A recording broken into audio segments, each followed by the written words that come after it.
కట్టుదల ప్రశస్తమైన రత్నములతో నీకు సరిహద్దులు ఏర్పరచుకుని నీ పిల్లలను యెహోవా చేత ఉపదేశం పొందుదురు.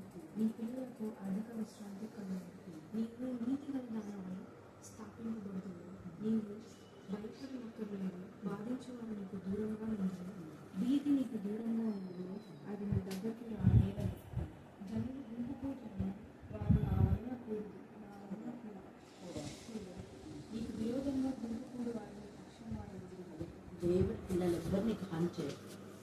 ఎవరైనా హాని చేసినట్టే వాడు ఖచ్చితంగా దేవుడి ఎందుకు భయభక్తి కలవాడు కాని వాడు మాత్రమే. ఇది మెయిన్గా మీరు గుర్తుపెట్టుకోండి. నిజమైన భయభక్తి ఉంటే మీకు అంతా సూపర్గానే ఉండాలి. మీకు ఎవరైనా యాంటీగా ఉన్నారంటే వాళ్ళు 100% వాళ్ళు క్రైస్తవులు కావచ్చు, కానీ దేవుని ఎందుకు భయభక్తి అయితే ఉండదు. నామకార్థ క్రైస్తవులు. అందుకే ఇది ప్రత్యేకంగా తర్వాత నీ పిల్లలు యెహోవా చేత ఉపదేశించదని వీళ్ళతో దేవుడే మాట్లాడతారు. ఇద్దరికి మనం మాట్లాడకపోయినా దేవుడే వాళ్ళతో మాట్లాడతారు, గైడ్ చేస్తారు. ప్రతిదీ నిర్ణయం తీసుకునేది మమ్మీ ఇది తీసుకోవాలని మీరు అడగకముందే వాళ్ళకి తెలిసిపోతుంది. వాళ్ళు తీసుకునే నిర్ణయాలు మీరు కూడా ఒబే చేస్తారు. పిల్లలతో దేవుడు మాట్లాడుతున్నాడు, ఇది ఓకే అని. లేదు ఇంకా ఏదో ఒకటి మాత్రమే ఇది వద్దులేమ్మా అనే పరిస్థితి వస్తుంది. డెసిషన్ ప్రతిదీ వీళ్ళలోనే ఉంటుంది. టీచర్ అన్నీ A to Z ఏదో చెప్తున్నా కదా, ఒకటి మాత్రమే. లైఫ్ అంతట్లో వాళ్ళు ప్రేరకులుగా నిర్ణయం తీసుకునే జ్ఞానం వివేకం తెలియజేస్తారు. యెహోవా చేతనే ఉపదేశం ఇది రోజు క్లైమ్ చేస్తారు. దేవా నీ ద్వారా మాకు ఉపదేశం కావాలి. జ్ఞానంలో మీరు ఉపదేశించినారు. వేరే ఉపదేశం వినాలి. వేరే వాళ్ళ ఫ్రెండ్స్ సర్కిల్ అది ఏమైనా రోజు ఎవరు ఉపదేశాలు దేవుని ద్వారా వాక్యంలో అనుదినం మీరు చదివేది రెగ్యులర్ ట్యూషన్ నుంచి మాట్లాడతారు. అప్పుడంటే అప్పుడు కాదు, రెగ్యులర్ ట్యూషన్స్ నుంచి దేవుడు ఏదో వాక్యం అది చూస్తే ఆ రోజు డైలీ ట్యూషన్లో అదే మెసేజ్ దేవుడు ఒక వాక్యం చూపిస్తుంది. దేవుని స్థితిలో అంటే దేవుడు మనసులో మాట్లాడుతున్నాడు. బైబిల్ కనీసం ఆ రోజు పోర్షన్ ఇస్తే అదే నాకేం తెలియదు అంటే దేవుడి యొక్క నీతి నేను నిగుడ్డే నడిపిస్తాను. అన్నిటికీ విషయంలో అన్నిటి నేను ప్రార్థన బాబుతో బాబు ఎక్కువ చేయలేకపోయినా అంటే నమ్మకం ఉంటుంది. ఈ బాబు నా పిల్లడి ప్రార్థనలు ఎక్కువ లేకపోతే నీ ప్రార్థన వాళ్ళకి నేర్పిస్తుంది. ఎందుకంటే బిజీ షెడ్యూల్ లేదా వాళ్ళది, మనకున్నంత ప్లేస్లో వాళ్ళు వెళ్ళలేరని మనకు తెలుసు. కాకపోతే ఒకవైపు ధ్యానించుకుంటూనే ఉంటారనుకో, జస్ట్ ఏం లే. కానీ మీ ప్రార్థన చాలా పవర్ఫుల్గా పనిచేస్తుంది. నీతి గల దానమే అంటే విశ్వాసం. నీ విశ్వాసమే నిన్ను నీ కుటుంబాన్ని అబ్రహాము దేవుని నమ్మిన అన్నిటిని నీకు అబ్రహాం నుంచి కోరుకోవాలి. అందుకని ఏ చిత్ర అబ్రహాం కుమారుడు నేను కోరుకోవాలి. మేము కోరుకోవాలి. అదేలే నువ్వు ప్రదీప్ వల్ల ఆడపిల్ల పుట్టినవే కదా. ముందు మీరు చూడండి, మీరు చూసినాక నేను లాస్ట్ మీరు వచ్చి నా భార్య రాకుండా వెళ్ళానంటే నేను 50 days అని కొంచెం వచ్చిన కలిసి ప్రార్థనలో ఉంది. ఆమె ప్రార్థన అయిపోయినాక వస్తుంది. మాకు క్రిస్టమస్ వరకు ఉంటాయి కాబట్టి క్రిస్టమస్ అయిపోతే నేను ఆమెను పంపిస్తాను. నేనే పంపిస్తాను ఆమె రాకుండా. నువ్వేం ఇది చేయడం గొడవడదు. ఆ పిల్లలు పోయి డ్యూటీకి పోయిన పిల్లలు ఇంకా డ్యూటీలో నుంచి నాకు ఒక ఆత్మ నాకు టీచర్ దగ్గర పోయి ప్రెజర్ చేస్తే వచ్చినానని 10కి వచ్చినాడు. 11కి మాకు క్రిస్టమస్ ప్రోగ్రామ్ అంతా స్టార్ట్ అయింది. వాళ్ళ భార్యకి వెళ్ళిన మీరు 11 నుంచి ఇక్కడ వచ్చి ఎక్కువ తెచ్చుకున్నారు. అందరూ వచ్చి పాటలు పాడే వరకు కాకుండా నువ్వే పీస్ఫుల్గా ప్రేర్ తీసుకో. కాకుండా ముందుగా 11:30 స్టార్ట్ అయిపోయింది. అబ్బాబా సల్ల మేడం వాళ్ళు అందవే వాళ్ళు అక్కడ వస్తున్నారు. ఇక్కడ బైక్ వెళ్ళారు. అందుకని భార్య దగ్గర కూడా పోకుండా డైరెక్ట్గా మా ప్రేమించాలని నేర్పించినాను. మేడం డ్యూటీ ఉందా అంటున్నాడు. కాలేదమ్మా 11 ప్రార్థన స్టార్ట్ అంటే నాకు దేవుడు పని పోయేటోని ఇక్కడ చెప్పినారు మీరు చెప్పినారు పంపిస్తాను. మా భార్య ఎంత సంతోషం ఏంటంటే నాకు పోయి నీ భార్య రాలేదు కదా, పోయి ఇంటికి పోయి తీసుకొని అంటే మొత్తం మా నాయన ప్రశస్తమైన సన్నిధానంలోకి వదిలినప్పుడు ఎంతో చూపించాము కదా తక్కువే. ప్రతిసారి మేము బెంజమిన్ అన్న జ్ఞాపకం చేసుకుంటున్నాం తండ్రి. అన్న స్కూల్లో ఉన్నప్పుడు మా తండ్రి మేరక కానివ్వండి, అన్న కానివ్వండి, మరి సరోజ టీచర్, ప్రసన్న టీచర్, నా తల్లి నిర్మల టీచర్, విశ్రాంతి టీచర్, నా తల్లి దేవా, నా ప్రభా శంకరెడ్డి సార్, వీరందరూ కూడా మీ నామ మహిమను చేసుకొని బాయమ్మ వీళ్ళందరూ మా ప్రభా అనేకుల కోసం ప్రార్థన చేయించారు. అది ఎప్పుడు మేము మర్చిపోలేము తండ్రి.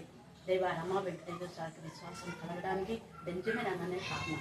మరలా నా ప్రభా మీరు అనితని కుటుంబంలో నుంచి ప్రత్యేకించి ప్రతిష్ఠించి ఏర్పాటు చేసుకున్న దేవా జోస్ను బట్టి కూడా నీకు నాలు చెల్లిస్తున్నాం. దేవా మీరు ఎవరెవరి కోసమైతే ప్రార్థన చేస్తున్నారో వారందరికీ రక్షణ, స్వచ్ఛత, నెమ్మది, సమాధానం మీరు కలుగ చేయడం కాక అన్ని జనులు ప్రవాహంలాగా మీ సన్నిధికి వస్తారని మీరు సెలవిచ్చిన విధానంలో మాకు తెలియని అనేక మంది మీరు కరుణాపీఠంకు నడిపించారు. 2024లో దేవ అనిత ద్వారా మీరు మార్చిన ఆత్మలు ఏ ఒక్కరు కూడా పడిపోకుండా వారికి క్షేమస్థితి, ఆమె ఫ్రెండ్స్గా ఆమె నా ప్రభనాథని కలుపుతూ నా ప్రభనాథని ఆమె బంధు రక్షకులందరికీ ముఖ్యంగా భర్త వైపు వాళ్ళందరికీ రక్షణ దాయించింది కాక దేవా ఆమె భర్త కూడా మీరు ఇచ్చిన విశ్వాసం నమ్మకత్వం నా ఇంటిలో అందరికీ వారికి క్షేమం దయచేస్తున్నారు. విశ్రాంతికి నా ప్రభ, అబ్బాయికి నా ప్రభ, అజయ్ వారి ఇంటిలో అందరికీ మీరు క్షేమం ఇస్తున్నారు. ఈ వాగ్దానం దేవా ఈ కుటుంబం మీరు స్వతంత్రించుకున్నాడు కృప దయచేసినందుకు వందనాలు స్థుతులు స్తోత్రం చెల్లించుకుంటున్నాం. అజయ్కి ఇచ్చిన 2 బిడ్డలు బట్టి నా తల్లి అబ్బికి ఇచ్చిన పిల్లలు మరి నా ప్రభ అలాగనే అతన్ని అణిగిచ్చిన పిల్లలు అందరూ కూడా మీ నామంలో మీ రక్తంలో మీరు పిలిచండి. ముఖ్యంగా మీరు విధురాలి పక్షుగా వ్యాజ్యమడే దేవ మీరు ఆమె తల్లిగా తండ్రిగా ఆదరణకర్తలు ఎంత ధైర్యంతో దేవా బిడ్డ ముందుకు కొనసాగుతుంది. విశ్రాంతి మీరు తోడుగా ఉన్నారు, అందుకు మీకు వందనాలు స్థుతులు స్తోత్రం చెల్లించుకుంటున్నాం. ముఖ్యంగా మా ఉపాధ్యాయులు ఎవరు ఎక్కడెక్కడ ఉన్నారో వారందరూ మీరు ఆశీర్వదించారు. 2025లో వారికి పూర్ణ ఆరోగ్యాన్ని, పూర్ణ బలాన్ని, పూర్ణ శక్తిని, పూర్ణ ఆయుస్సును మీరు దయచేయమని దేవా ఈ ఇంటిలో పనిచేసే పరివారికి కూడా మీరు జ్ఞానం వివేకం దయచేయమని నా చేస్తున్నామని ప్రార్థిస్తున్నాం తండ్రి. ఆమేన్, ఆమేన్, ఆమేన్.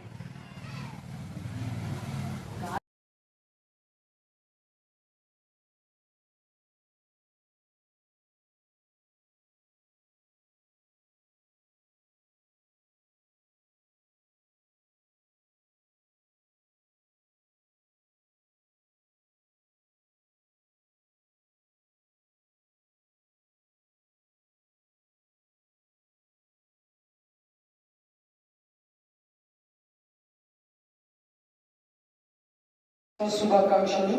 మరి ఈరోజు ధ్యానాంశమై చదవబడిన లేఖన భాగము మత్తయి సువార్త 2వ అధ్యాయము 19 నుంచి 23 వచనాలు చదువుకుందాం.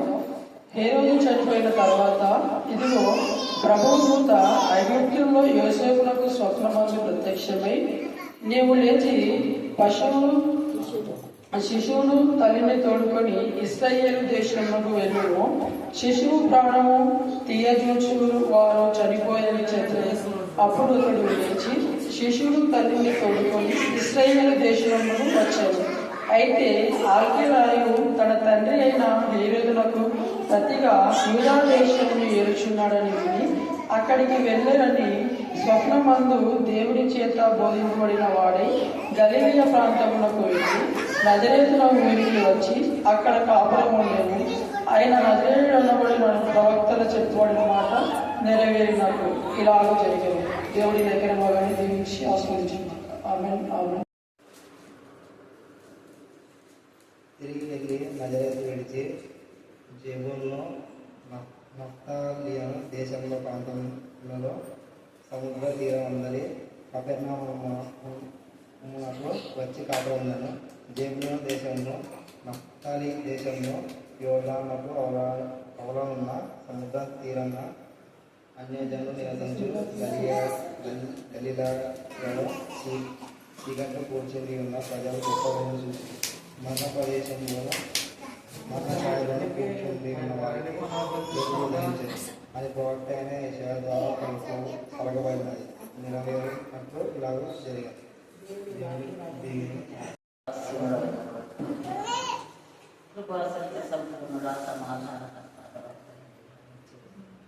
నిరంతరం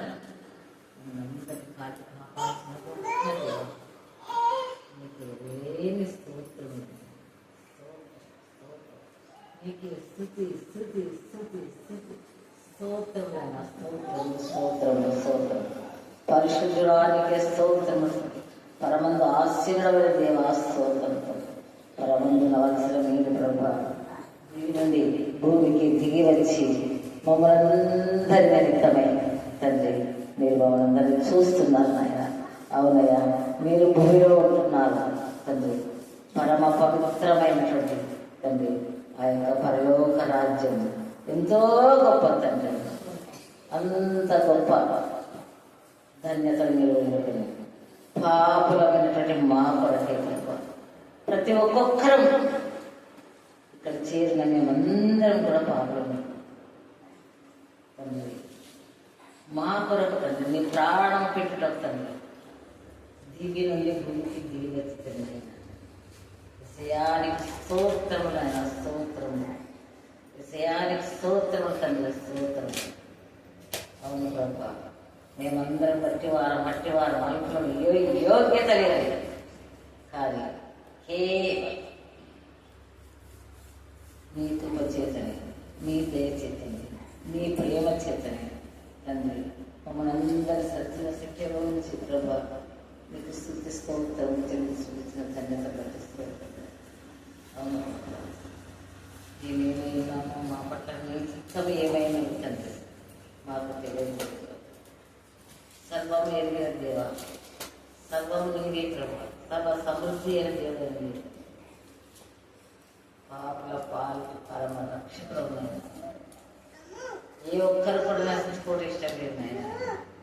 అందుకే మీరు పరలోకంలో భూలోకంలో వచ్చి ప్రతి ఒక్కొక్కరి పాపం నిమిత్తమైన నువ్వు మరణించి తండ్రి సజీవులమైన మా దేవ, సమాధానకర్త అయిన మా దేవ, మా కొరకు తండ్రి శిలువలో మరణించి తండ్రి నీకు నామంలో happy merry Christmas. God bless you abundantly.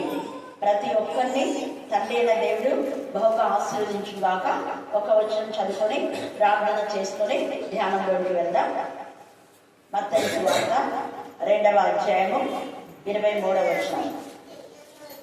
హేరోదు నాకు ప్రతిగా యూదయా దేశంలో ఏలుచున్నాడని విని అక్కడికి వెళ్ళవెలిచి స్వప్నమందు దేవుని చేత బోధింపబడిన వాడై, మరొకసారి స్వప్నమందు దేవుని చేత బోధింపబడిన వాడై గలిలయ ప్రాంతంలోకి వెళ్ళి నజరేతను ఊరికి వచ్చి అక్కడ కాపురం ఉండెను. ఆయన నజరేయుడు అనబడునని ప్రవక్తలు చెప్పిన మాట నెరవేరినట్లు ఈలాగా జరిగింది. దేవుడు ఈ లేఖ భాగం దీవించి ఆస్వాదించుగాక. ఆమేన్ ఆమేన్. పరలోక తండ్రి, మీ కృపా ప్రేమ మహదేశం బట్టి మా నాయన ప్రశస్తమైన మీ సన్నిధానములకు వదిలిపబడిన గొర్రెపిల్ల రక్తానికి వందనాలు స్తుతులు స్తోత్రం చెల్లించుకుంటున్నాం. ప్రత్యేక రీతిలో దేవా ఈ యొక్క 2024 నా ప్రభ నా తండ్రి, మరి డిసెంబర్ మాసం మా తండ్రి 20వ తేదీ దేవా మీ యొక్క జన్మ విధానం మా ప్రభ నా తండ్రి మేము కొన్ని మా ప్రభ వారాలుగా ధ్యానం చేయడానికి మీ సన్నిధి కాంతి మాటలు కూడా ఉంచారు. అందుకు వందనాలు స్తుతులు స్తోత్రం చెల్లించుకుంటున్నాం. ఈ మధ్యాహ్న కాల సమయంలో మా ప్రభ అన్ని జనులు ప్రవాహం లాగా మీ సన్నిధికి నడిపిస్తానని మీరు ఇచ్చిన మాట దేవా మీరు నెరవేర్చుకొని ఈ రోజు మీరు నడిపించిన అన్ని జనులు బట్టి మీకు ఎంతగా వందనాలు స్తుతులు స్తోత్రం చెల్లించుకుంటున్నాం. దేవా నూతనంగా వచ్చే ఈ బిడ్డలను ఆత్మతో శక్తితో మీరు నింపమని ప్రార్థిస్తున్నాం. దేవా బిడ్డలు మార్పు పొంది దేవుడి బిడ్డలుగా మార్చబడాలని మేము ఆశపడుతున్నాం. దేవా మేము ఈ లోకంలో చేసేటువంటి నా ప్రభ నా తల్లి ఉత్సవాల కంటే నా ప్రభ మేము వేసుకున్నటువంటి వస్త్రాలు కానివ్వండి, ఆహార పదార్థాలు కానివ్వండి నా ప్రభ, మరి ఇంటి అలంకరణ ఏదైనప్పటికీ కూడా అన్నిటికంటే మీకు ఇష్టమైంది ఆత్మల యొక్క నా ప్రభ నా తల్లి రక్షణ. దేవా యొక్క మధ్యాహ్న కాల సమయమందు దేవా నీ బిడ్డలకు రక్షణలో ఎదిగేలా మీ కృప దయచేసి ప్రార్థిస్తున్నాం.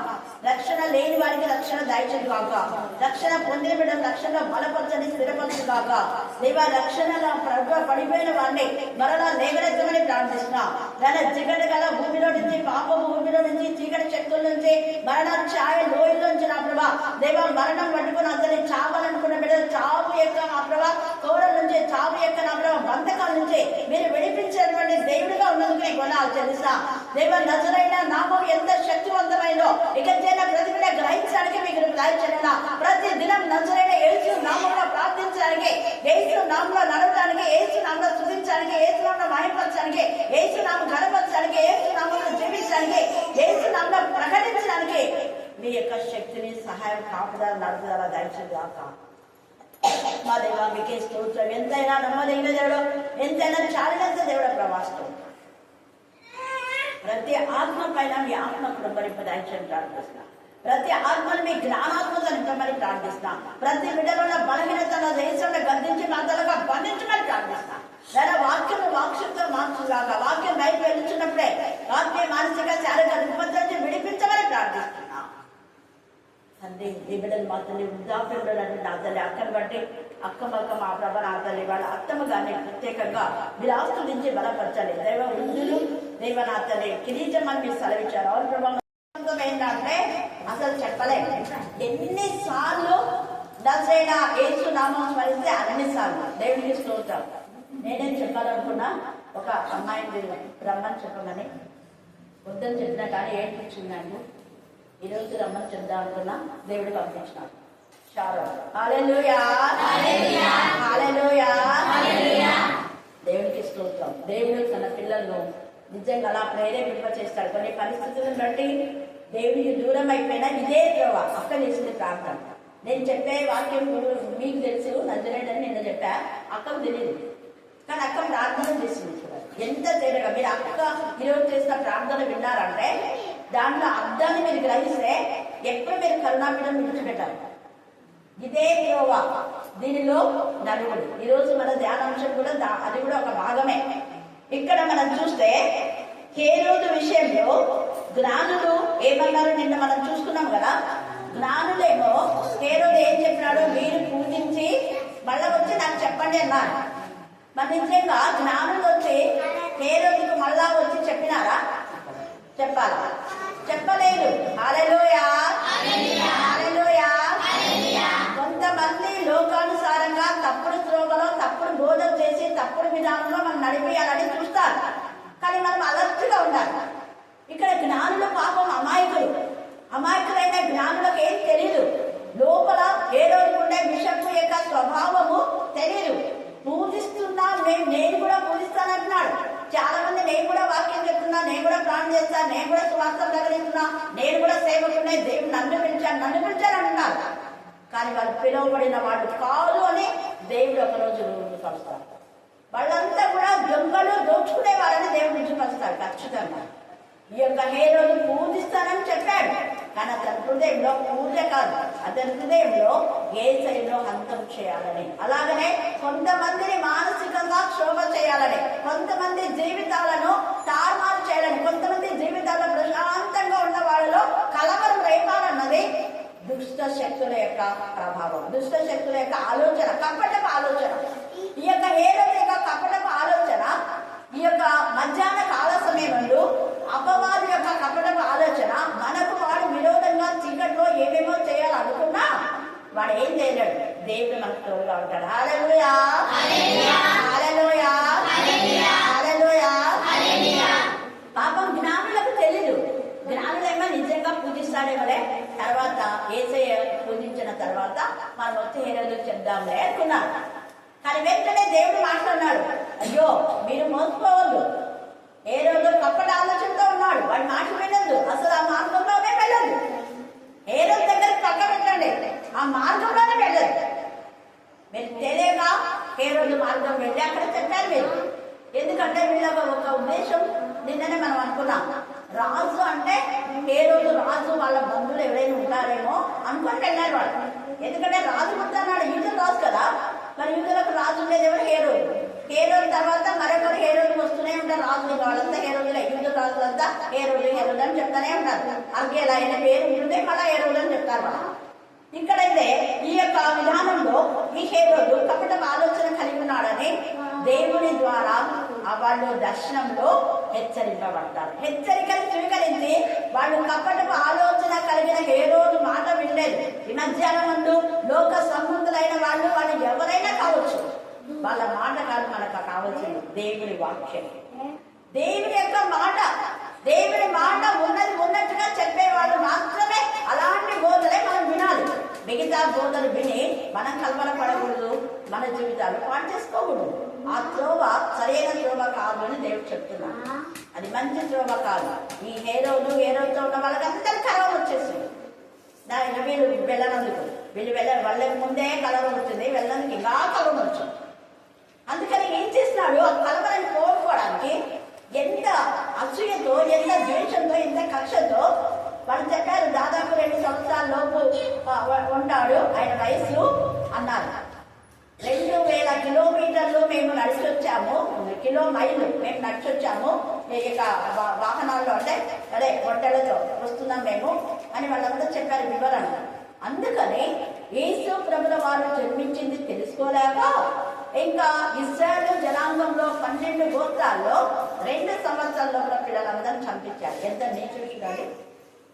ఈ యొక్క మధ్యాహ్న కాలంలో అధికారం కోసం అనేకులను బాధ పెట్టే నేచర్ ఉండే వాళ్ళు ఉంటారు. వాళ్ళు నిజంగా దేవుని సేవ చేసే వాళ్ళు కాదు అని మనకు అర్థమైపోయింది. అలాగా ఎవరైతే యేసుని చంపాలనుకున్నారో వాడు చచ్చాడు. హల్లెలూయా, హల్లెలూయా, హల్లెలూయా. నిన్ను బాధ పెట్టాలన్నవాళ్ళు, నిన్ను నాశనం చేయాలనుకున్నారు, నీకు హాని చేయాలనుకున్న వాళ్ళనే దేవుడు చంపేస్తాడు. చంపడం అంటే వాళ్ళ ఆలోచనలను చంపుతాడు, వాళ్ళనన్నా దేవుడు వేస్తాడు. అందుకే వాడు పుట్టిండ నెల వాడికి అంటే మేలు అన్నాడు. ఇస్కరియోతు యూదా గురించి కదా. వాడు పుట్టాడు కాబట్టి వాడికి నాశనమే. పుట్టకుంటేనే బాగుంటుండేవాడు. ఈ యొక్క మధ్యాహ్న కాలంలో మన పుట్టుక గురించి ఇతరులు ఏమంటున్నాడు? వీడు పుట్టింది మంచిది అంటున్నారా? యోహాను పుట్టినందుకు అందరు సంతోషించారు. ఎందుకు యోహాను పుట్టినందుకు అందరు సంతోషించారు అంటే తల్లిదండ్రుల హృదయాలు పిల్లల వైపు, పిల్లల హృదయము తల్లిదండ్రుల వైపు తెస్తారు. భార్య భర్తల మధ్య సరైన అవగాహన లేకపోతే భర్తలు చెప్పే విషయాలు భర్త చెప్తున్నారు, భార్య చెప్పే విషయాలు భార్య చెప్తున్నారు. భర్తలో తప్పుంటే భర్త తప్పును ఖండిస్తున్నారు. మన మధ్యనే నిజంగా గోపి వాళ్ళ హస్బెండ్ చెప్పినప్పుడు వెంటనే సరే మేడం నేను తాగను, పండగ వరకు ఇక్కడ నుంచుతానని గోపిలించాడు. నువ్వు పండగ రావాలమ్మా అనేది ఒక పాపం అక్కడి నుంచి వచ్చాడు. చూడండి ఎంత దూరం ఉంటాడు. హల్లెలూయా, హల్లెలూయా, హల్లెలూయా. ఆమె అసలు ఆశ్చర్యపోయింది. అమ్మ నీ భర్త ప్రాంతానికి వచ్చాడమ్మా, ఆమె ఇంకా ఆనందవేలో ఉంది. దానియాలు లాగా ఆనందవేలలో దేవుడు జన్మనిచ్చినాడు. అందుకే దేవుడి మందిరానికి వచ్చి ప్రార్థన చేసుకున్నాక ఏదో అయిపోయినట్టుంటానే దేవుడు అనుకుంటేమో, కానీ దేవుడు ఆనంద వేళను నడిపించాడు.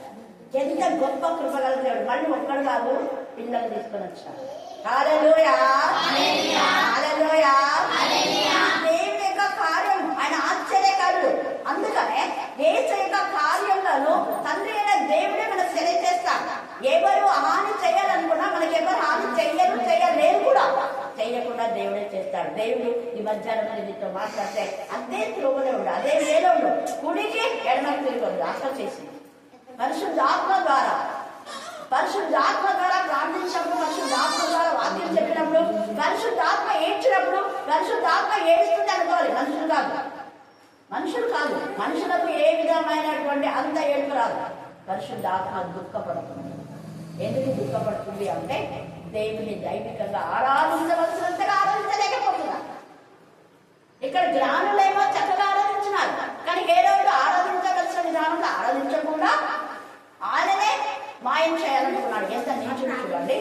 అయితే వాడు చనిపోయాడని చెప్పేసరికి వాళ్ళు ఏం చేస్తున్నారంటే వెంటనే జ్ఞానులకు వేరే మార్గం చూపించాడు. ఇక్కడ మళ్ళా తల్లి మరియా యోసేపుతో కూడా మాట్లాడుతున్నాడు. ముందేమో మీరు ఇక్కడి నుంచి వెళ్ళిపోండి, వీళ్ళని చంపాలనుకున్నాడు అని చెప్పేటప్పుడు కొంత సమయంలో వాళ్ళు ఐగుప్తులో ఉన్నారు. కొంతకాలం ఆ ఐగుప్తులో వాళ్ళు ఉన్న తర్వాత మళ్ళా దేవుడు వాళ్ళతో మాట్లాడి ఇదిగో ఇప్పుడు మీరు మళ్ళా తిరిగి వెళ్ళండి అని చెప్పేసి చూడండి శిశువులు తల్లిని తోడుకొని ఇశ్రాయేలు దేశంలో వచ్చాను. అయితే అర్కేలాయు తన తండ్రి అయిన హేరోదులకు ప్రతిగా యూదయా దేశం ఏరుచున్నాడని విని, అంటే హేరోదు ఖచ్చితంగా చెప్పినాడు ఇదిగోరా ఒక ఆయన ఇలాగ ఉన్నాడు, పుట్టాడు కాబట్టి జాగ్రత్త, వీడు వృద్ధుడైనాడు. ఆ వృద్ధుడై కూడా అంతమంది పిల్లలు చెప్పించినాడు.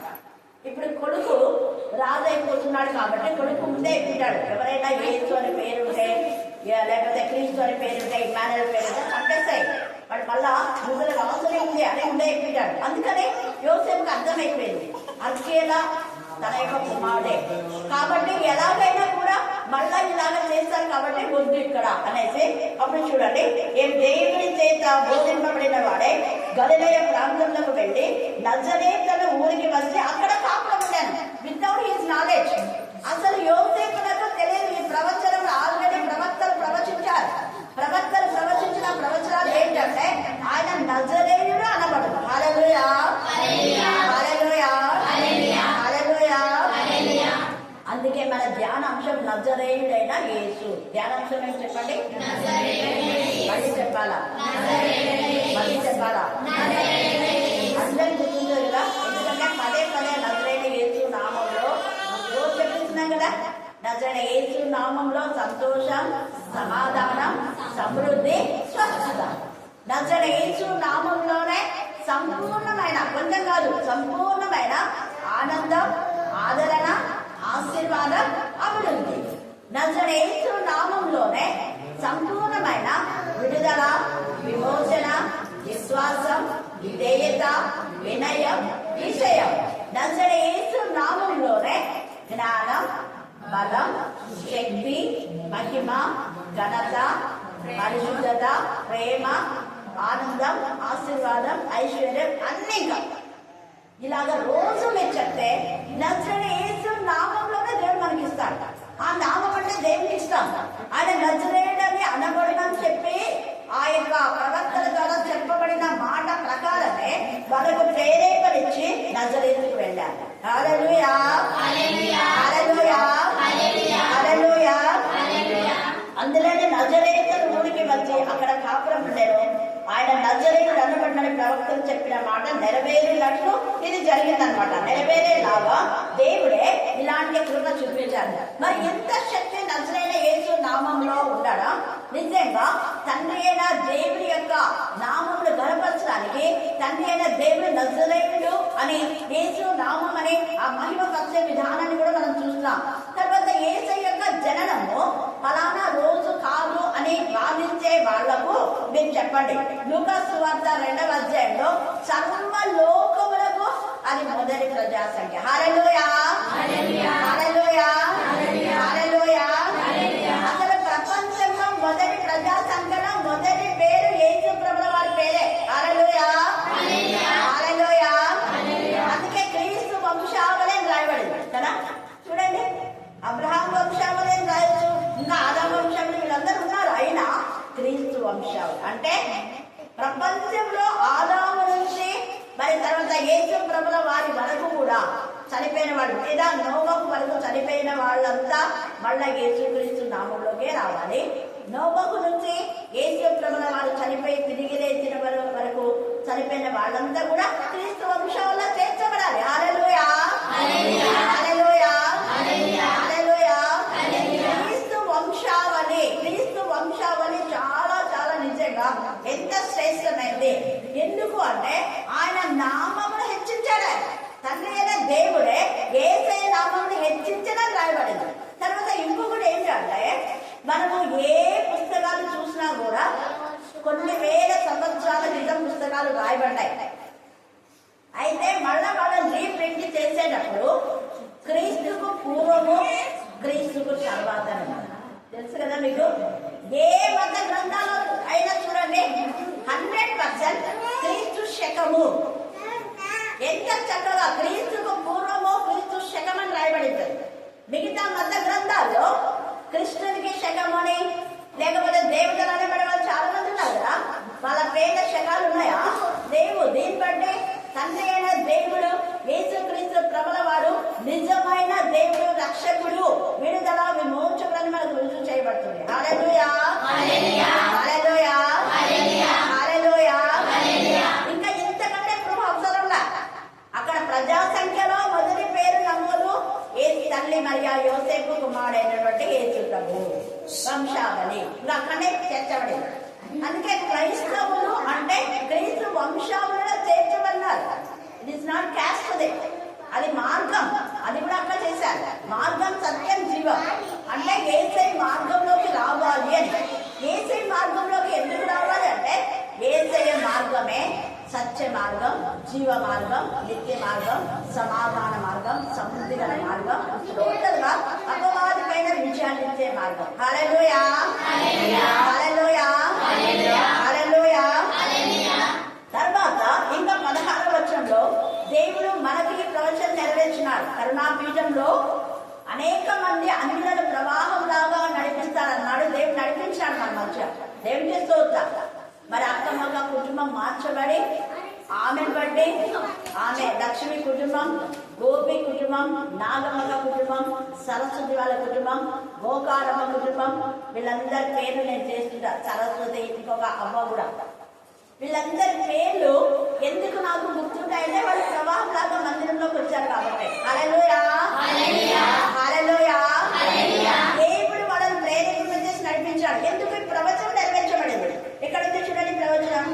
ఇందాక పవన్ చదివాడు చూడండి, మత్తయి సువార్త 4వ అధ్యాయం 16వ వచనం. నజరేతు విడిచి చూడండి, యేసయ్య నజరేయుడని అనబడ్డాడు. నజరేతులో ఎదిగాడు, పెరిగాడు. నజరేతులో దేవునికి మహిమ కలగానే జీవితం గడిచిపోయింది. ఇక ఆ తర్వాత పెరిగిన తర్వాత దేవుని యొక్క వాక్యాన్ని ప్రకటించడం కోసం యేసయ్య ఏం చేస్తున్నాడు అంటే నజరేతును విడిచి. హల్లెలూయా, హల్లెలూయా. నీ పుట్టిన ప్రదేశాన్ని, నీ పెరిగిన ప్రదేశాన్ని నువ్వు విడుస్తున్నావా దేవుని కోసం? యేసయ్య దేవుని నామమును గణపరచడానికి, పరిచర్య చేయడం కోసం, అనేక ప్రాంతంలో దర్శించడం కోసం తన సొంత తల్లిని, తన సొంత తండ్రిని, తన సొంత ప్రదేశంలో విడిచాడు. మనమైతే పుట్టినిల్లే కావాలా, ప్రదేశమే కావాలా, ఆ ఇల్లే కావాలా, ఆ ప్రాంతమే కావాలనుకుంటాం. విడిచాడు యేసయ్య. అందరూ యేసయ్యను మరి దేవుని గణపరచాలనేది యేసయ్య యొక్క ఉద్దేశం. అందరూ యేసయ్య నామంలోకి రావాలనేది యేసయ్య యొక్క ఉద్దేశం. అందుకే ఆయన నామంలో ఆయన హెచ్చించినాడు. ఆయన నామంలోనే ప్రార్థన చేస్తేనే మన ప్రార్థనలకు ఫలితం వస్తుంది, లేకపోతే లేదు. ఎంత మంచి మీటింగ్ పెట్టినాడు చూడండి. కుమారుని ఎంతగా ప్రేమించి ఎంతగా హెచ్చించినాడు. అందుకని ఇక్కడ చూడండి, ఆయన నజరేతును విడిచి జెబూలూను నఫ్తాలి అనే దేశంలో ప్రాంతంలో సముద్ర తీరమందలి కపెర్నహూమునకు వచ్చి కాపురం. అక్కడ కొంత కాపురం ఉన్నాడు. అక్కడ ఎందుకు అక్కడ కాపురం ఉన్నారు అంటే అక్కడ అనేకులకు ప్రభువును తెలియజేయాలి. వాళ్ళంతా కూడా ఈ జెబూలూను నఫ్తాలి అనేవాళ్ళు ఇశ్రాయేలు గోత్రంలో ఇశ్రాయేలు యొక్క కుమారులే. ఒక్కొక్కరికి ఒక దేశం ఇచ్చేశాడు. జెబూలూను వంశానికి జెబూలూను దేశం, నఫ్తాలి ఉండే ప్రాంతానికి నఫ్తాలి దేశం అయిపోయింది, యూదులు ఉండేది యూదా దేశం అయిపోయింది. ఇలాగా అయితే ఈ జెబూలూను నఫ్తాలి దేశంలో చాలా మంది వలస వెళ్ళినటువంటి వాళ్ళు, అన్ని దేవతలను పూజించే వాళ్ళు, దేవుని పిల్లలను అన్ని మతంలోకి నడిపించారు. దేవునికి నచ్చలేదు, గుండె కోత అయిపోయింది. అందుకనే తన ప్రియకుమారుని పంపారు. నా పిల్లలను ఈ అపవాదేను సర్ప సంతానమా రాబో ఉగ్రతను తప్పించడానికి మీకు గురి చెప్పిన వాడు ఎవరు? దేవుని కుమారులను, దేవుని పిల్లలు సర్పం తన పిల్లలుగా చేయడానికి అది ప్రయత్నం చేసింది. ఈ ప్రయత్నంలోనే యేసయ్య జనం జరిగింది. యేసయ్య జనడానికి ముఖ్యమైనటువంటి ఉద్దేశం ఏంటంటే ఆ యొక్క సర్పం యొక్క కుయుక్తుల నుంచి సర్ప సంతతిని దేవుని సంతతిగా తయారు చేయడం. యాక్చువల్ గా వాళ్ళంతా దేవుని సంతతే. సర్పానికి ఏ సంతతి లేదు, దేవుని సంతతినే, దేవుని పిల్లలనే సర్పము చెడు ఆలోచనలోకి పెట్టి తన పిల్లలుగా చేసేసుకుంటారు. పాపం వల్ల వచ్చే జీవితం ఏంటి? అది పాపము చేయించి పాపం చేసిన వాళ్ళంతా సర్ప సంతతి. అయితే దేవుడు పాపం చేసి సర్పం తన సంతతిగా చేసుకున్నాడు కదా అని వదిలేలేదు తన పిల్లలు. అందుకనే ఆదాము అవ్వల పాపాన్ని కూడా తుడిచివేయడానికి అక్కడ యేసయ్య బలి పశువుగా, గొర్రె పిల్లగా, గొర్రెగా మారాడు. అప్పుడే అది కాలంలోనే ఆయన జన్మించాడంటే ఈ రోజే జన్మించినాడు కాబట్టి ఇప్పుడే యేసయ్య వచ్చాడని కాదు. జగత్తు పునాది వేయబడక ముందే ఎఫెసీయులకు రాసిన పత్రిక 1వ అధ్యాయంలో క్రీస్తులో మనల్ని ఏర్పాటు చేసుకున్నాడు. ఇప్పుడు జననం ఏంటంటే కేవలం శరీరధారిగా మానవాకారంతో, దైవ కుమారుడు మానవాకారంలో వచ్చి మనుషులకు పడేటటువంటి కష్టాలు, బాధలు, వేదనలు, రోదనలు, నిందలు ఆయన అనుభవించాలని మాత్రమే ఆయన జన్మించాడు. ఆయన జననం ఈరోజు కాదు, జగత్తు పునాది వేయబడకుండా ఆయన ఉన్నాడు. మనం అది కూడా చాలాసార్లు జ్ఞానం గురించి సామెతల్లో యోగులు ఉంది కదా, చూసుకున్నాం. నేను పర్వతంలో పుట్టకుండే నేనున్నాను అని యేసయ్య అంటాడు. కాబట్టి యేసయ్య ఈ రోజు 2000 సంవత్సరాలకు పుట్టాడని కాదు, ఎప్పుడో ఉన్నాడంట. కాబట్టి శరీరధారిగా వచ్చాడు. ఎందుకు శరీరధారిగా వచ్చాడంటే శరీరధారిగా రావడం బట్టి మన పాప శరీరంలో మహిమగల శరీరంగా మార్చడమే ఆయన జననం యొక్క ముఖ్య ఉద్దేశం. హల్లెలూయా, హల్లెలూయా, హల్లెలూయా. యేసయ్య జననం ద్వారా మన పాప శాప మరణం నుంచి విడుదల పొంది నిత్య జీవితంలో మన మహిమ దేహాలతో తండ్రితో సమాధానం పొందడం కోసమే. అందుకే ఆయన జన్మించినప్పుడే దూతలు ఒక ప్రపంచం చెప్పారు, భూమి మీద ఆయన ఇష్టమైన మనుషులకి ఏంటంటే సమాధానం, దేవునితో సమాధానం, అది నిరంతర సమాధానం, ఎవరి కొట్టి వేరైన సమాధానం, మనుషులతో సమాధానం కాదు, శ్రేష్టమైన సమాధానం, పైకిచ్చే సమాధానం కాదు, పైకి సమాధాన పడంటే షేక్ హ్యాండ్ తీసుకొని సమాధాన పడతారు, మళ్ళీ అట్లా కొంత విమోహం ఇట్లా అట్లా మనమేమో సమాధాన పడడం కాదు. సమాధాన పడినప్పుడు హృదయంలో కూడా మనం అది ఉండకూడదు, ఇంటికి కాల్ చేసుకుంటాం. అదే నిజమైన సమాధానం. ఆ సమాధానం దేవుడిస్తారు. అందుకనే ఈ జబూలును నప్తాలి చూడలే దేశంలో యోర్దానుకు ఆవరణ సముద్ర తీరంలో అన్ని జనులు వాళ్ళంతా అన్ని జనులు నివసించు గలిలయ నువ్వు చీకటిలో కూర్చుండి ఉన్న ప్రజలు గొప్ప వెలుగు, ఇది కొంచెం కాదు, గొప్ప వెలుగు చూసి చీకటి నుండి బయటకు వచ్చేస్తుంది వాళ్ళంతా. వీళ్ళకంతా తెలుగు ఏదైతే వెలుగే. మరి మామూలుగా బుద్ధుడు ఏ ప్రభు కంటే ముందు పుట్టాడని బుద్ధి ఇచ్చే వాళ్ళేమో అంటారు. ఆ బుద్ధుడు ఏమన్నాడు? బోధి వృక్షం కింద కూర్చొని మీకు తెలుసు ఏమన్నాడు బుద్ధుడు? నాకు వెలుగు కావాలి అన్నాడు. ఐ వాంట్ లైట్ అన్నాడు. నిజమైన వెలుగు కావాలి. వాళ్ళన్నా లైట్ అంటే రెండు తెచ్చిచ్చిన ఇది కాదు, జూమ్ లైట్ తెచ్చినాడు, ఆ లైట్లు ఈ లైట్లు ఎన్నెన్నో లైట్ కావాలనుకున్నాడు కదా బుద్ధుడు. దానికోసం తప్ప చేశాడు. ఆయన వెంటనే ఇది కాదు నిజమైన వెలుగు, ట్రూ లైట్ అండి ఒక లైట్, అది కాదా. బోధి వృక్షం కింద బుద్ధుడికి జ్ఞానోదయం నిజమైన వెలుగు యేసయ్య. వెలుగే యేసయ్య. ఆ వెలుగుకు నిర్వచనం చెప్పాడు, పరిశుద్ధతయే యేసయ్య అన్నాడు. అందుకని భార్య పిల్లలు వదిలిపెట్టి అలా వదిలిపెట్టమని దేవుడు చెప్పలేదు, కానీ ఆయన ఆలోచన అంటే శారీరకంగా ఇంద్రియ నిగ్రహ శక్తి కలిగి పరిశుద్ధమైన శరీరంతో ఉంటే అదే వెలుగు అన్నాడు. వెలుగే పరిశుద్ధత, పరిశుద్ధతనే వెలుగు. ఆయన ఒక నిర్వచనం చెప్పినాడు, అది కూడా దేవుడికి ఇష్టమే. గాంధీ మహాత్ముడు అని మనం అంటాం. మన తర్వాత కొన్ని తరాలకు ఆయన కూడా దేవుడని పోలిస్తాడు, కానీ ఆయన మనుషుడే. బుద్ధుడు మనుషుడే, గాంధీ మహాత్ముడు కూడా మనుషుడే. గాంధీ మహాత్ముడు ఏం చెప్పాడు చెప్పండి. ఇంకా గాంధీ మహాత్ముడు అంటే ఒకటి గుర్తురాల, సత్యమే వదిలేతే ఆయన సత్యం కోసం రాకున్నాడు, సత్యం కోసమే అన్నాడు. ఏ చెప్పడం వారే సత్యము. ఇంకా మెచ్చుడికి వాళ్ళు ఎంత ఇంకా అన్నులైనా కూడా, వాళ్ళు అన్నులైనప్పటికీ కూడా ఏదైనా వాళ్ళే బోధిస్తున్నారు. అన్నిల నుంచి వచ్చినాడు బుద్ధుడు. ఏ సూత్రంలో వాళ్ళు నిజమైన వెలుగు, ఆ వెలుగే పరిశుద్ధత అని తెలియజేశాడు. అదే గాంధీ మహాత్ముడు ఏమన్నాడు? సత్యమే వజైతే, సత్యంలో జీవించాలి. ఏదైతే చెప్పిందే సత్యం, నేనే సత్యం అన్నాడు. మార్గం సత్యం జీవో నేనన్నాడు. ఇట్లా తిరిగి ఇట్లా తింటున్నాను. ఇంకంతే, మనం ఇట్లా తింటున్నాం, వాళ్ళు ఇట్లా తింటున్నాం. ఇది కాదు అట్లా, అది కాదు ఇట్లా. కానీ నిజంగా ప్రతి గ్రంథాలు, వేద గ్రంథాలు కానీ మహాత్ములు ఎవరైనా ఇలా ఏసైనే చూపిస్తూ ఉన్నారు. అన్యులు ప్రభులోకి వస్తున్నారు. అలాగే ఆరోగ్యమూర్తి పరవశు సూర్యనారాయణ, పరవశు చిన్న సూర్యక మనమడే, ఆయన కూడా వెలుగును కనుగొన్నాడు, ప్రకటిస్తున్నాడు వెలుగు వీళ్ళంతా. అందుకే వీళ్ళంతా చూడండి, చీకటిలో కూర్చుని ఉన్న ప్రజలు గొప్ప వెలుగు చూసి మరణ ప్రదేశంలోను మరణ ఛాయలోను కూర్చున్న వారికి వెలుగు ఉదయించారు. ఈ వెలుగు ఏంటంటే రెండవ మరణం నుంచి విడుదల. అదే ప్రకటన 21:8 మూల అర్థం.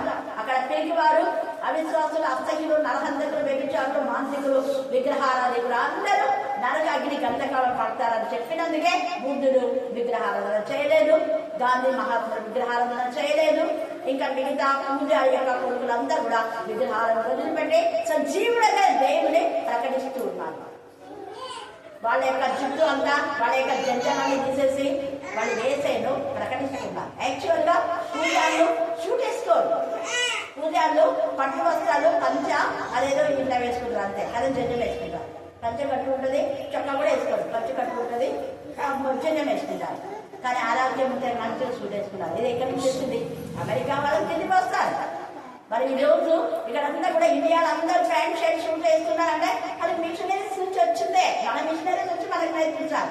సిగ్గులే కూడా మళ్ళీ ఇది భారతదేశం మతం కాదు, ఇది అది అంత అమెరికా వాళ్ళ మతం అంట. చేసేదన్నీ అమెరికా వాళ్ళవే, మన రేట్లన్నీ అమెరికా వాళ్ళవే. లేకపోతే అప్పుడు వాళ్ళంతా కంచాలనేది అరకు దాంట్లో విస్తరాకుల్లో తినేవాళ్ళు, మట్టి మూకట్లో తినేవాళ్ళు. స్టీల్ ప్లేట్లు అంట, గాజు ప్లేట్లు అంట, ఆ ప్లేట్లు ఈ ప్లేట్లు అని ఇక్కడ నుంచి వచ్చినాయి. హల్లెలూయా, హల్లెలూయా. ఏదో ఉన్నతమైన వాళ్ళు సిల్వర్ ప్లేట్లు, బంగారు ప్లేట్లు తినేవాళ్ళేమో మేబీ. అయితే ఈ మధ్యాహ్న కాల సమయంలో యేసయ్య యొక్క జననం అనేకులకు వెలుగునివ్వడం, మరణంలోంచి జీవం, నిత్య జీవం. అది స్వాభావికమైన జీవం కాదని, కొంతకాలం నుండి మాయమైపోయింది కాదు. తర్వాత కదా ఈ నజరైన యేసు నామంలో ఇంకా ఎంత పవర్, ఎంత శక్తి ఉందో. మార్కు సువార్త 16:17 చదవండి చివరిగా. మార్కు సువార్త 16:17. నమ్మిన వారి వలన నమ్మితే, ఇప్పుడు నువ్వు నమ్ముతున్నావా? ఇన్నిసార్లు వాక్యం వింటున్నావు, నిజంగా నమ్మకం ఉంటే ఇది ఖచ్చితంగా ప్రూఫ్ అవుతుంది. కానీ అబద్ధ బోధకులు ఏం చెప్తున్నారు? పరిశుద్ధాత్మ ఎప్పుడు వస్తుందా? బ్యాటరీ తీసుకున్నట్టుంటే కొంతకాలం ఉంటుంది, అన్ని భాషలు ఉన్నాయి అంటారు. ఇక్కడ ఏమంటున్నారు? నమ్మిన వారి వల్ల. ఎవరు నమ్మాలి? నజరైన యేసు. నిజంగా నజరైన యేసు నమ్మితే ఈ ప్రవచనం ఖచ్చితంగా ప్రూఫ్ అవుతుంది మన జీవితంలో. నేను నమ్మాను కాబట్టి నా జీవితంలో ఏసే నెరవేర్చాడు, మీ మధ్యనే మీకు రుజువై. నమ్మిన వారి వల్ల ఈ సూచక్రియలంట. ఏమవి? ఏమనగా నా నామం అంటే నజరైన యేసునంద దయ్యాలు వెళ్ళిపోతాయి. ఇక్కడ మార్కు సువార్త 4వ అధ్యాయం మనం చూస్తే అక్కడ నజరైన యేసు మాతో నీకేం పని అంటే 4వ అధ్యాయం కానీ ఇంకా మిగతా అధ్యాయంలో కూడా ఇప్పుడు టైం లేదు కాబట్టి మీకు తర్వాత చదువుకోండి. మార్కు సువార్త 5-6 వచనాలు చదువుకోండి. మార్కు సువార్త 4వ అధ్యాయం కూడా మీరు చదువుకోండి. తర్వాత మత్తయి 14:1-3 చదువుకోండి. యోహాను సువార్త 4:35లో ఆమెలో ఉన్న అపవాది యొక్క దయ్యం, వ్యభిచారమైన దయ్యం, ఇవన్నీ దయ్యాలే. నా నామమున దయ్యంలో వెళ్ళబడుతుంది. ఏ నామం అది? నజరైన యేసు నామం. నజరైన యేసు నామం అంటేనే దయ్యం బయటకు వస్తాయి. మగ్దలైన మరి 7 దయ్యాలు ఉన్నాయి నజరైన యేసు నామం. అందుకని అవి దయ్యాలకు ఎట్లా తెలుస్తుందో చూడు, అవి చెప్తున్నాయి కరెక్ట్ గా. సార్ నేను మెన్షన్ చేసి చెప్తున్నాను, నజరైన యేసు మాతో నీకేం పనయ్యా? మాకు నజరులో చేయవచ్చావా? ఇంకా కొంచెం టైం ఉంది కదా. అవి మెచ్చేస్తున్నాయి. మనకి ఇంత వాక్యం తెలిసి ఏసైనా వెళ్ళిపోవడం లేదు. వాడికి నమ్మకం ఉంది, మా ప్రాంతంలో వింటాడని. అయ్యగారు మా నజరులో చేయవచ్చావా? అదిగో ఈ పందులోకి పోతాం కదా, వాళ్ళ నుంచి పొమ్మన్నావు, సరే వాడిని వదులుతాం, ఎలాగో ఈ పందులోకి పోతామంటే ఏసయ్య ఓకే అన్నాడు. వద్దు అన్న కోటి మీరు పాదాల్లోకి అన్నా. ఎంత ప్రేమ కలుగుతాడు, ఎంత కనికర పలుకుతాడు. అవి పాదాల్లోకి పోతే భయంకరమైన నరకయాత్ర అనుభవించాలా. ఆ అపవాది వాటి మీదనే తండ్రి అయిన దేవుడు ఏసయ్య జాలిపడి కొంతకాలం వాడికి ప్రశాంతత ఇచ్చినాడు. పందులకు పోయినాడు. నరకంలో ఇంకా ఎక్కువ నరకం ఉంటుంది, అందుకనే పందులకు పోతాయి. అవి ఆ నరకాన్ని భరించలేకనే మానవుడి శరీరాన్ని ప్రేమిస్తుంటాయి. మానవుడి శరీరాన్ని నలుగుతాయి. మానవుడి శరీరంలో అవి నివాసం చేసి ఇష్టపడతాయి. వాటికి ఎముకలు ఉండవు, అవి గాలి ప్రేతాత్మలు. అందుకే ప్రేతాత్మలు, దురాత్మలు, ప్రేతాత్మలు, దయ్యపాత్మలు అని వాటి పేరు. వాటి పేరే అవి. కాబట్టి మధ్యాహ్న కాల్సిన ముందు నజరైన యేసు నామంలో దయ్యాలు వెళ్ళగొడతాం. కొత్త భాషలు సెకండే చూడండి ఎంత అద్భుతమైంది. నిజంగా దేవుని ఆత్మతో నింపబడి నజరైన యేసు నామం మాత్రం పోతారు. మామూలుగా యేసు నామం ప్రార్థిస్తున్నామంటే పోవు దయ్యాలు, పోతాయి మళ్ళీ వస్తాయి.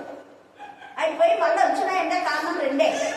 వాళ్ళు అంటే దయ్యాలు పోయిన వాళ్ళు ఏసై నమ్మకుండా మళ్ళీ లోకానుసారంగా జీవితే పోయినాకంటే మేము 7 వస్తాయి. ఎందుకంటే వాక్యంలో వాక్యమే మనకేమొద్దు వేరే.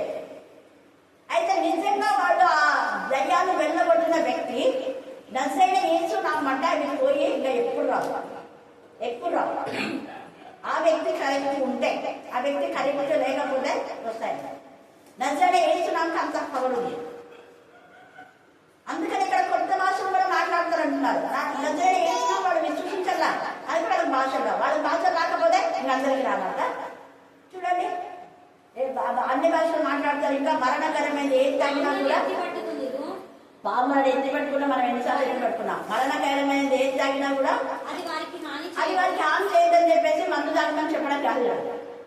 పొరపాటున ఎవరైనా నీకు హాని చేయడానికి మరణకరమైన విధానంలో చేస్తే కూడా హాని కాదు. మరణకరమైన తాగని అవసరం లేదు. మన వాక్యం ప్రకటించకుండా ఆటంకం చేస్తే ఇంకా ప్రతికంటే చావడమే మేలు. కానీ దేవుడు ఎన్ని ఆటంకాలు చేసినా కంటిన్యూగా మన వాక్య ప్రచారం జరుగుతుంది. హల్లెలూయా, హల్లెలూయా, హల్లెలూయా. మరణకరమైనది ఏది తాగినా అంటే మనుషుల యొక్క మాటలు గాలి వాన చేత నీటి ప్రవాహం లాగా వాళ్ళు ఒక విషపు లాగా మనం బాధ పెట్టినా కూడా దేవుడు తన బిడ్డలు కాపాడి క్షేమ స్థితిలో ఆయన పని ఆయన జరిపించుకుంటాడు. చూసారా ఎంత గొప్ప కృప. సర్వశక్తి మంతుడైన మనకేం తగ్గ మనలో ఏ సంఖ్య నాకు కదా తగిలింది. నువ్వు 4 పేరు నువ్వు నా నామ పెట్టి జీవిస్తున్నావు, నా నామంలో పెట్టుకున్నావు కాబట్టి నీకని నువ్వు ఎందుకు గెలుస్తావు, నువ్వు ఎందుకు బాధపడతావు? వాళ్ళు ఇలాగ అన్నారు, వీళ్ళు ఇలాగ అన్నారని నువ్వు ముందు నా పని చేయండి అన్నాడు. హల్లెలూయా, హల్లెలూయా. ఆత్మల భారం గురించి మాత్రమే మనం ఏడ్చాలి. ఇప్పుడు అక్క ఏడ్చిందంటే అక్క భారం ఏంది? ఎంతో మంది అన్యులు గురువారం వాక్యం వింటుండ్రి, అది ఆమె భారం. అలాగా ఆత్మల భారం ఉండే వాళ్ళు మాత్రమే ఏడుస్తారు. భారత మత కానీ మేరీ టీచర్ కానీ ఇంకా కొంతమంది ఇక్కడ బిడ్డలు వాళ్ళ ఏడు అదే. ఒకప్పుడు చావు నుంచి మమ్మల్ని కాపాడిందని శావం ఏడు, ఆమె ఏడిపోయింది వాక్యం వినాలని ఆమె ఏడు. కానీ సైతాన్ని ఏం చేస్తుంది? ఈ వాక్యం వినకుండా చేస్తే సైతాన్ని దాని కనదు. కానీ దేవుడు తన బిడ్డలు ఏ విధానంలో ఒక విధానంలో పాప మరణకరమైన ఏది తాగినా నీకు హాని కాదు. యెషయా 54 ప్రయాసపడి గాలి వారి చేత కొట్టబడి ఆదరణక ఉన్నదనా నీలాంఛనంగా నేను కట్టుకున్నాను, నీల ప్రసని పునాదులు వేస్తాను. దేవుడికి స్తోత్రం. హల్లెలూయా, హల్లెలూయా. నేను ఎప్పుడంట ప్రభా నువ్వు నాకు ఇచ్చిన వాగ్దానం నాకు నువ్వు ఇచ్చిన పిల్లలకి ప్రభా నువ్వే చేసావు కదా తండ్రి అయిన దేవా, నువ్వు నాకు ఏ అధికారం ఇచ్చావు అదే అధికారం నేను ఇక్కడ నీవు ఇచ్చిన పిల్లలైనా ఈ 12 మంది శిష్యులకు ఇంకా 70 మంది 500 మంది అయినారు, వీళ్ళకి నేను ఇచ్చాను కదా. అలాగనే నువ్వు చేసినట్టే నేను చేస్తున్నా ప్రభా. నాకు ఇచ్చిన పిల్లలకు నా బ్లెస్సింగ్స్ అన్ని దయచేయాల. అందుకనే నాకు ఇచ్చిన విద్య ఇచ్చినాడు వాళ్ళకు, నాకు ఇచ్చిన శ్రేష్టమైన ఇల్లులు కూడా ఇచ్చినారు. మీ మధ్యలో జ్యోతి చక్కగా కట్టించుకుంది, హైదరాబాద్ కట్టించుకుంది. ఆమె 2 గవర్నమెంట్ జాబ్ కూడా కాదు. ఆమె పెళ్ళైనాకనే చక్కటి గృహం, దాన్ని చూసి వాళ్ళ ఊళ్ళు ఓర్చలేకపోతున్నారు. అది దేవుడి వాగ్దానం. అది అలాగనే రోజుమని చేసేది ఒక్కదే. ఇప్పుడు దేవుడు చేస్తున్నాడు అందరికీ కుళ్ళు. ఆ ఉన్న ఇంటికి అప్పుడు అయినాయి 10 లక్షలు 15 లక్షలు. కానీ ఈమెనేమో చక్కగా ఇల్లు కట్టుకుంది కింద పైన. ఇంకా కొంతమందికి దేవుడు వాగ్దానం ఇచ్చి నెరవేర్చేది. కాబట్టి వాగ్దానం మనం స్వతంత్రించుకోవాలి. ఇక్కడ అదే అంటాడు, ఎంత చక్కగా ఆ యొక్క మరణకరమైన ఏ తగిన నీకేమి హాని రాదు. ఇంకా రోగుల మీద చేతులించినప్పుడు వాడు స్వస్థత. ఈ వాక్యం చదివి అన్నపూర్ణ ఊరిక నేను ప్రాణం చేస్తే తలుపుకుండేది కాదు. అన్నపూర్ణ జయంతిలో నా దగ్గర కదా రోజు నా చేసి తల్లి పెట్టుకొని పోయేటట్టు పెట్టేవాళ్ళు. ప్రే చేస్తే మళ్ళీ రాకొని తల్లిని పెట్టుకొని పోతా అన్నాడు. ఎందుకు నేను ఈ మాట చెప్తున్నా అంటే చేతులు ఇచ్చినప్పుడు నిజంగా అద్భుతాలు జరుగుతాయి. కనపెట్టారు చేతి గుడ్డలకే అద్భుతాలు జరిగితే, అపోస్తలులైన పౌలు జరిగిన చేతి గుడ్డలకే అద్భుతాలు జరిగితే దేవుడిదంతా ఎందుకు జరుగుతాయి కన్నమ్మ. అందుకే ఏసై వస్త్రాన్ని తాకినారు. నజరేయుడైన యేసు నామములో ఇంత శక్తి ఉంది కాబట్టి ప్రతిరోజు నజరేయుడైన యేసు నామమును మనం ప్రకటిస్తాం, నజరేయుడైన యేసు నామమును మనం నమ్ముదాం, నజరేయుడైన యేసు నామములో జీవిస్తాం, నజరేయుడైన యేసు నామమును ఘనపరుస్తాం, నజరేయుడైన యేసు నామమును మహిమపరుస్తాం. దేవుడు ఈ లేఖన భాగం దీవించి ఆశీర్వదించుగాక. ఆమేన్, ఆమేన్, ఆమేన్. చివరి ప్రార్థన. యేసయ్యను శ్రేష్టమైన ఉన్నతమైన నామాన్ని బట్టి లేఖలేని కోట్ల కలిగి వందనములు స్తుతులు స్తోత్రం చెల్లించుకుంటున్న ప్రభా యేసయ్య. అవును ప్రభా యేసయ్య, 2023 నుంచి ప్రభా 2024 వరకు నీ కృప చేత, నీ దయ చేత, నీ ప్రేమ చేత మీరు కాచి కాపాడిన విధానానికి కూడా నీకు వందనాలు చెల్లిస్తున్న ప్రభా యేసయ్య. మీరు మరొక నూతన సంవత్సరాన్ని మాకు ఇవ్వబోతున్నందుకు నీకు వందనాలు స్తోత్రాలు చెల్లిస్తున్న ప్రభా. చిన్న మందిలో కూడి నిన్ను ఆరాధించి తండ్రి యేసయ్య నీ సంపూర్ణమైన వాక్యాన్ని తండ్రి మాకు అందించారు. అందరిని బట్టి కూడా నీకు వందనాలు చెల్లిస్తున్న ప్రభా. టీచర్ పరిచర్యను ప్రభా ఇంకా తండ్రి మీరు ప్రవాహంగా మీరు ముందుకు నడిపించమని ప్రార్థిస్తూ ఉంటున్నాం. నేను స్తోత్రం మీకే స్తోత్రం చెల్లిస్తున్న ప్రభా. నీ పుట్టిక ఎంతో విచిత్ర ప్రభా, నీ పుట్టిక ప్రణాళిక ప్రభా. అవును ప్రభా యేసయ్య, మీరు జగదుకు నాదు వేయబడక మనకే మా కోసం జన్మించారు యేసయ్య. నీకు వందనాలు స్తోత్రాలు చెల్లిస్తున్న ప్రభా. స్తోత్రం నా తండ్రి. అవును ప్రభావ మేము జ్ఞాపకం చేసుకుంటున్నాం తండ్రి. మీరు మా కోసం ఈ దిన మంది ప్రభావ జ్ఞాపకం చేసుకొని మీ ప్రియకుమారుని ప్రభావ అవును తండ్రి యేసయ్య మా దారిద్ర్యంను భరించడానికి యేసయ్య మీరు దారిద్ర్యంను మీరు భరించారు యేసయ్య. నీకు వందనాలు చెల్లిస్తున్నాం. మా పాపములను భరించడానికి మీరు శిలువలో యాగమయ్యారు ఏసయ్యా. అవును ప్రభా, ఎన్ని శోధనలు ప్రభా, మీరు తండ్రి ఏసయ్యా పుట్టినప్పటి నుంచి ప్రభా తండ్రి ఎన్నో శోధనలు వాటిని మీరు ఎదిరించారు ఏసయ్యా. నీకు వందనాలు చెల్లిస్తున్నాం. కేవలం ప్రభా మా కోసం మీరు తగ్గించుకొని వచ్చారు ఏసయ్యా. అందరిని బట్టి నీకు వందనాలు, స్తుతులు స్తోత్రులు స్తోత్రాలు చెల్లిస్తున్న ప్రభా. మీరు చేసిన పరిచర్యను ప్రభా మేము చేయడానికి నీ కృప దయచేయండి ఏసయ్యా. నీవు చేసిన సేవ పరిచర్యను మేము చేయడానికి నీ కృప దయచేయమని ప్రార్థిస్తూ ప్రభా నీ ధైర్యాన్ని, నీ బలాన్ని, నీ శక్తిని, నీ ఐశ్వర్యాన్ని మాకు అనుగ్రహించమని ప్రార్థిస్తున్నాం. మేమందరం నింపుకొని వెళ్ళడానికి నీ కృప దయచేయండి ఏసయ్యా. ఏసయ్యా మీకే స్తోత్రం, మీకే స్తోత్రం, మీకే స్తోత్రం చెల్లిస్తూ ప్రభా మీరు మా కుటుంబాల్లో జరిపించమని ప్రార్థిస్తున్నాం ఏసయ్యా. స్తోత్రాలు చెల్లిస్తూ ప్రభు ఇక్కడ వచ్చిన ప్రతి ఒక్క బిడ్డని మీరు పేరు పేరు వరుసగా దీవించి ఆశీర్వదించమని నజరేయుడైన యేసు శక్తి గల నామములో ప్రార్థించి అడిగి విడిపించిన